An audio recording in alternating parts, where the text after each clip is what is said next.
क्या वास्तव में नीतीश अपने गढ़ में पैदल हो जाएंगे? वक्फ बिल का सपोर्ट कर नीतीश ने क्या ऐसी आफत मोल ले ली है जो नीतीश के लिए तो आपदा है, लेकिन बिहार में बीजेपी के लिए अवसर।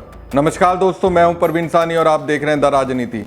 जी हां दोस्तों, नीतीश अपने गढ़ में पैदल हो जाएंगे। यकीन मानिए, बीजेपी जो चाहती थी वही हुआ। अमित शाह के दिलो दिमाग में जो बात थी, जो वो नीतीश के साथ करने वाले थे, वक्फ बिल को पास करने के बाद वो बिहार में आसानी से लागू कर पाएंगे। वक्फ बिल का सपोर्ट करके बिहार के मुख्यमंत्री नीतीश कुमार ने क्या खोया? दोस्तों, ये विधानसभा चुनाव की तारीखों के ऐलान से पहले ही उन्हें मालूम चल जाएगा। दोस्तों, वक्फ संशोधन बिल ने बिहार की सियासत में भूचाल ला दिया है।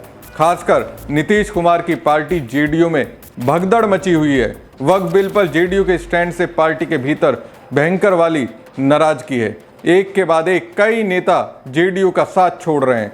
चुनाव से ठीक पहले बिहार में जेडीयू को ताबड़तोड़ झटके लग रहे हैं। वक्फ बिल की वजह से जेडीयू के अब तक कम से कम 6 से 7 नेताओं ने इस्तीफा दे दिया है। सबका कारण एक ही है, जेडीयू का वक्फ बिल पर संसद में मोदी सरकार का साथ देना। बिहार चुनाव से ठीक पहले इन घटनाक्रमों ने नई खलबली मचा दी है। जेडीयू में भी इस्तीफे की वजह से बेचैनी बढ़ी हुई है। जेडीयू में लल्लन सिंह को विलन बनाया जा रहा है। हालांकि नीतीश कुमार की चुप्पी ने भी सस्पेंस बढ़ा रखा है। मुसलमानों को उम्मीद थी कि खुद को सेकुलर पार्टी कहने वाली नीतीश कुमार की जेडीयू का स्टैंड वक्फ बिल के खिलाफ रहेगा, लेकिन ऐसा हुआ नहीं। ऐसे में मुस्लिम नेता जेडीयू में खुद को ठगा महसूस कर रहे हैं। दोस्तों, ये बात अलग है कि नीतीश कुमार के स्टैंड से मुसलमान नाराज है, लेकिन इसे नीतीश कुमार अपनी चुप्पी से तोड़कर साध सकते थे। लेकिन उससे पहले जिस तरह मुस्लिम नेताओं के निकलने पर बयान आया है, उससे मुसलमानों के अंदर नीतीश के लिए जो गुस्से की आग थी वो और भयंकर हो गई है। मुस्लिम नेताओं की ओर से, जेडीयू की ओर से दोस्तों जो बयान आया है वो वास्तव में मुसलमानों के अंदर ये बात फैलाने के लिए काफ़ी है कि नीतीश अब वाकई में मानसिक तौर पर ठीक नहीं है। अगर वो पुरानी हालत में होते तो पहली बात तो वक्फ बिल पर जेडीयू का समर्थन नहीं मिलता, और अगर मिल भी जाता तो जेडीयू की ओर से दिल को छलनी कर देने वाला बयान नहीं आता। अब सवाल है, वक्फ बिल पर समर्थन और उसके बाद मुस्लिम नेताओं को छोड़ने पर मुस्लिमों के बीच उपजी नाराजगी को क्या राहुल तेजस्वी भुनाने की कोशिश करेंगे? क्या बिहार में मुसलमान इस बार नीतीश को जरा भी वोट नहीं करेंगे? दोस्तों, इन सभी सवालों के जवाब तलाशने की कोशिश करेंगे। बिहार में मुस्लिमों की आबादी करीब 18 से 20% है। ऐसे में संसद में वक्फ संशोधन बिल पर नीतीश कुमार की जेडीयू का समर्थन करना चुनाव में एनडीए के लिए एक चुनौती बन सकता है। दोस्तों, वक्फ संशोधन बिल पर जेडीयू के स्टैंड से बिहार के मुसलमानों में भारी नाराजगी है। इससे कोई इनकार नहीं कर सकता। इसका असर जेडीयू के नेताओं के इस्तीफे से साफ दिख रहा है। अब तक जेडीयू के 6 से 7 मुस्लिम नेताओं ने इस्तीफा दे दिया है। उनका आरोप है कि उनके साथ धोखा हुआ है। उन्हें उनकी पार्टी से इस स्टैंड की उम्मीद नहीं थी। उनके इस्तीफे से ग्राउंड जीरो पर एक अलग मैसेज गया है। परसेप्शन बन रहा है कि वक्फ बिल पर समर्थन देकर नीतीश कुमार की जेडीयू ने मुस्लिमों के साथ धोखा किया है। इसका कारण यह है कि जेडीयू खुद को सेकुलर छवि वाली पार्टी कहती रही है। नीतीश कुमार अब तक वक्फ बिल पर कुछ भी नहीं बोले हैं। उनकी चुप्पी ने और भी सस्पेंस बढ़ा दिया है। अक्सर इन मुद्दों पर मुखर तरीके से नीतीश कुमार बोलते रहे, पर वक्फ बिल पर अब तक उनका कोई बयान सामने नहीं आया। अव्वल तो लल्लन सिंह जेडीयू छोड़ने वाले नेताओं को छोटा नेता बता रहे हैं। जी हाँ दोस्तों, छोटा नेता बता रहे हैं। उस पर नीतीश कुमार चुप्पी साध कर बैठे हुए, कुछ भी बोल नहीं रहे हैं। ये तो मुस्लिमों के अंदर जो आग जल रही थी उस पर घी डालने का काम कर रहे हैं। ये एक ऐसा बयान है दोस्तों जिसे बिहार के मुस्लिम समाज कभी नहीं भूलने वाला है। इसका बदला तो सूद समेत नीतीश से जरूर लेगा। इसका बिहार चुनाव में असर खूब दिख सकता है। राहुल की कांग्रेस और तेजस्वी की आरजेडी से मौके के रूप में लेगी।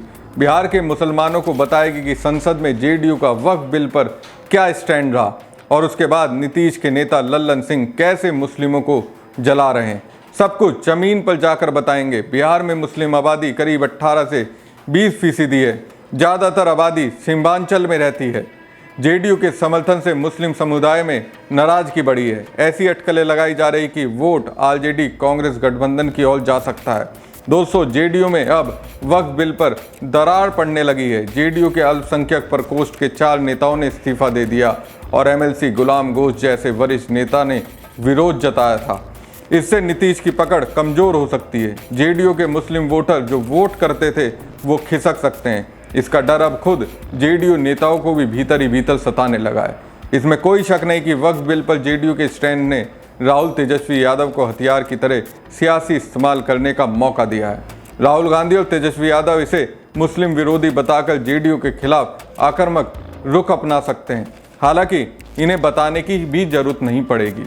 जिस तरह से वक्फ बिल पर जेडीयू का पीएम मोदी को सपोर्ट मिला है वो तो मुस्लिम समाज कभी भूलने वाला नहीं है।